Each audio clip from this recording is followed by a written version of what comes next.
Hello, so I just wanted to talk about climate strike and why I didn't go to climate strike. Yes, I feel guilty, I feel bad about it, but at the same time, I am just very frustrated in humankind right now, so that's why I did not go. I actually planned to go and I had my sign ready. So this is the same sign I used on Animal Rights March. On one side it has "Go vegan to save planet."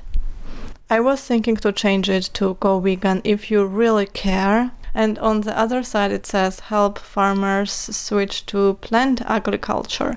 So I think it's still relatable, because if we help farmers to switch to plant agriculture, like farming plants instead of farming animals, this will reduce footprint and reduce ecological crisis that we have, because leading cause of ecological crisis that we have right now is nothing else than animal agriculture. And I thought it was clear for everyone who goes on these protests and who is involved in this movement.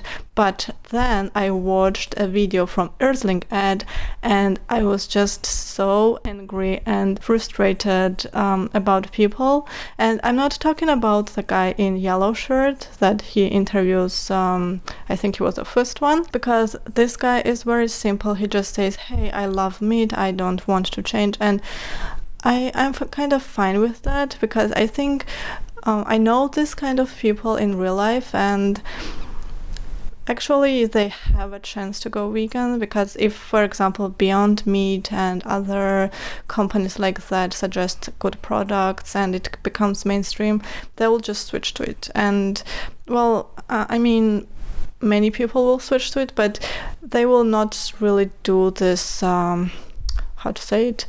overthinking, like, oh, is it healthy? Oh, is it this? Is it that? Like, if you give them this option, or if, for example, the cheapest one is a Beyond Meat, they will go for it. And so it's very simple, and I think they have actually potential to go vegan. But I have a problem with people who actually analyze a lot and have some opinions, like complicated ones, like about free range and organic beef, and I hunt my food for myself because this kind of animal in my forest is overpopulated and I'm actually doing something good for my environment, like this kind of people. And when he was interviewing others, well, first of all, I was very surprised that nobody knew that a leading cause of goddamn climate crisis we have right now is animal agriculture. Because the way he asks the questions, it's not like, "Hey, go vegan today." He actually asks, "What can you do to reduce your impact," right? And so people try to guess, but nobody actually comes up about food, and nobody says, "Hey, like, let's not eat meat and other animal products."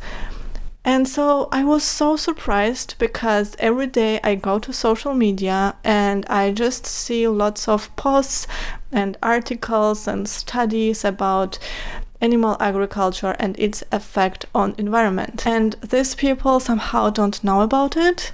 Like, what? How? Because so looks like it's only still this information is available for vegan community or like people interested in veganism. But if you are out of this cycle, you just don't get it. And I don't know where they get their information from.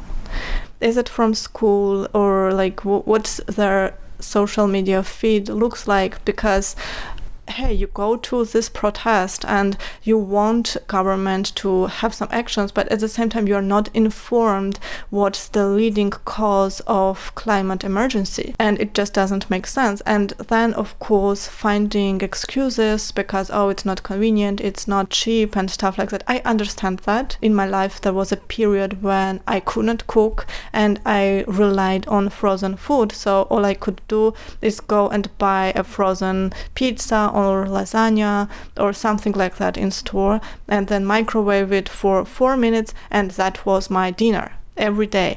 I was vegetarian when that was happening, and because all this food had milk ingredients in it.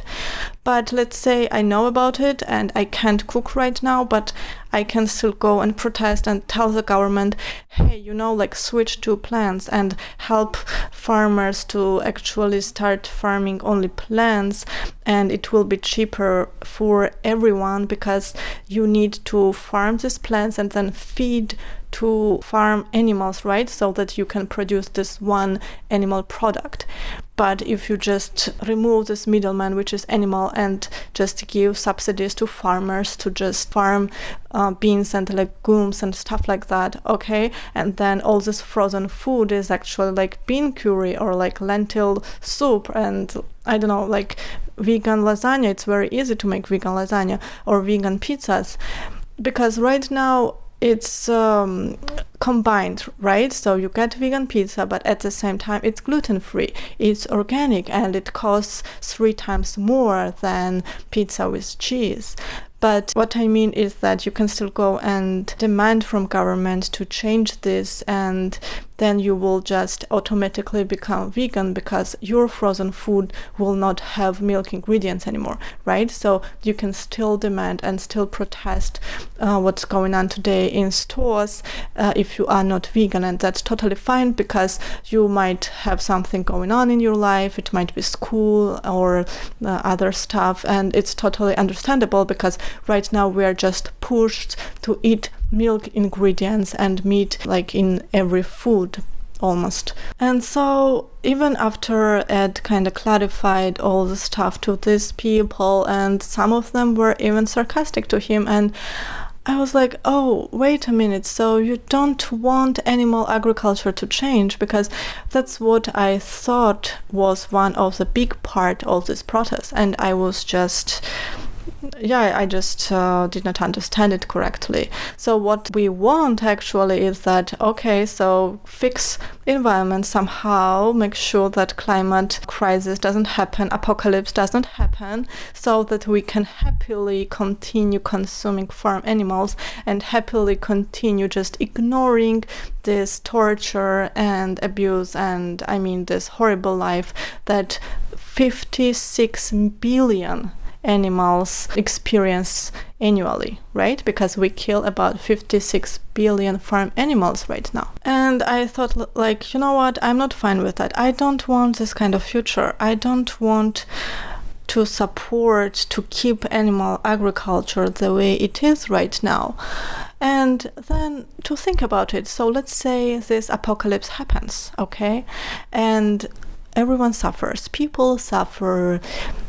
Animals in forests suffer, animals in sea suffer, but it will be actually beneficial for farm animals because if we have bad conditions on earth, for example, it's too hot and there is not enough clean water, or if it's flooded, and then we just can't have so many farms. We can't have cattle farming in such a high level like we do it right now. And so we will have to reduce the farming. So it's actually good for farm animals.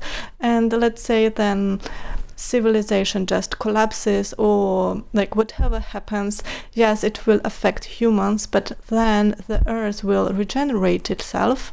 And in 1,000 years, we will have earth, like nature will be thriving and animals will be happy and there will be no humans. So I was like, you know what, that's the kind of future I want. If you don't want to change animal agriculture, if you don't want to get rid of it, then I'm not with you. I don't want to protest this. Let's this ship sink. That's what I thought. And yes, I still feel guilty. I should have gone and I should have just maybe talk to people and made them understand that, hey, you know what, I mean, I really like this signs now from people who say watch Cowspiracy on Netflix, okay? Now I understand why people have this signs, because like vast majority of population is just unaware that animal agriculture has such a big impact. And I could have done the same. I could just go and just say, hey, you know what, watch Cowspiracy, just make yourself educated, and maybe then you can make right decision. But I was just, I don't know, I was too weak. I should say, yeah, I was too weak yesterday. I just did not go. I was too angry with people in general. And yeah, it just makes me sad and just frustrated that nobody really cares about animal suffering in the end. Because yes, we care about planet, but actually we care about planet because we care about us, ourselves. Because when this apocalypse happens, who will die first? Well, humans. So yeah, that's it. I just wanted to share this somewhere, and yeah, thank you. Bye.